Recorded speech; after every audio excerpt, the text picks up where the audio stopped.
Oh, hello. I'm the American Puritan, just doing a matter of study of Holy Scripture tonight. There's a certain aspects of studying Scripture that we must all remember. Do you know them? Well, let me explain a little bit to you. It's very simple, really. First thing we have to do is get us some pens and paper, reference material. We must do several things. We must study slowly. When you study slowly, that simply means that you don't forget anything.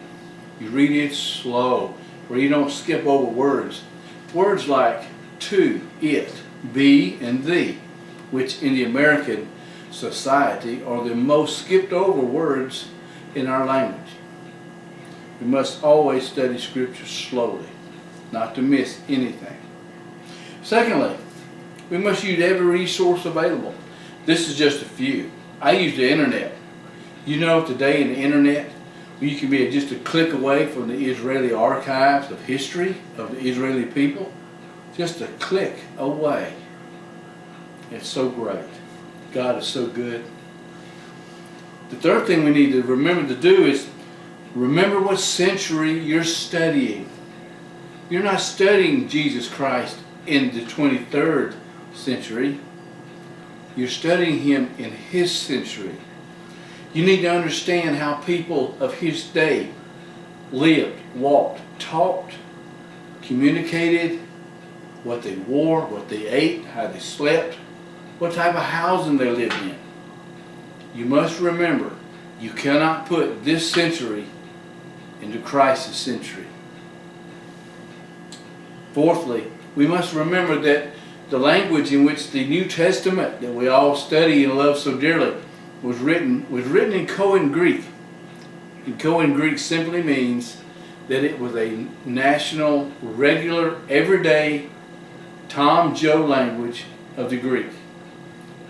And in knowing that, we must also understand that in the Koine Greek language, a single word in our English today could have as many as 5 to 6 meanings in the New Testament according to how it's used.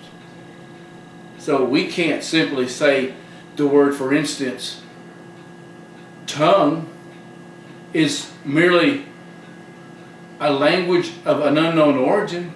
In actuality, when you look it up in the what they call the Greek lexicon, you'll see where it means the tongue in your mouth, or the organ in your mouth, or a national language that is known. Those are the two meanings in Koine Greek. So we must use that meaning when we're studying Scripture, not something that someone has passed on for many years. This is the time of our history, of Christian history. We should be the smartest Christians ever walk the earth. And we should never allow any man, woman, child, or organization to tell us what Scripture means to us individually. We must always remember these things.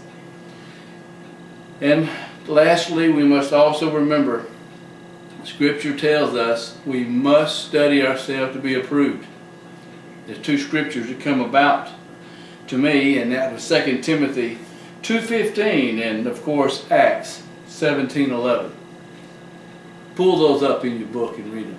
And remember, study slowly, and I am the American Puritan.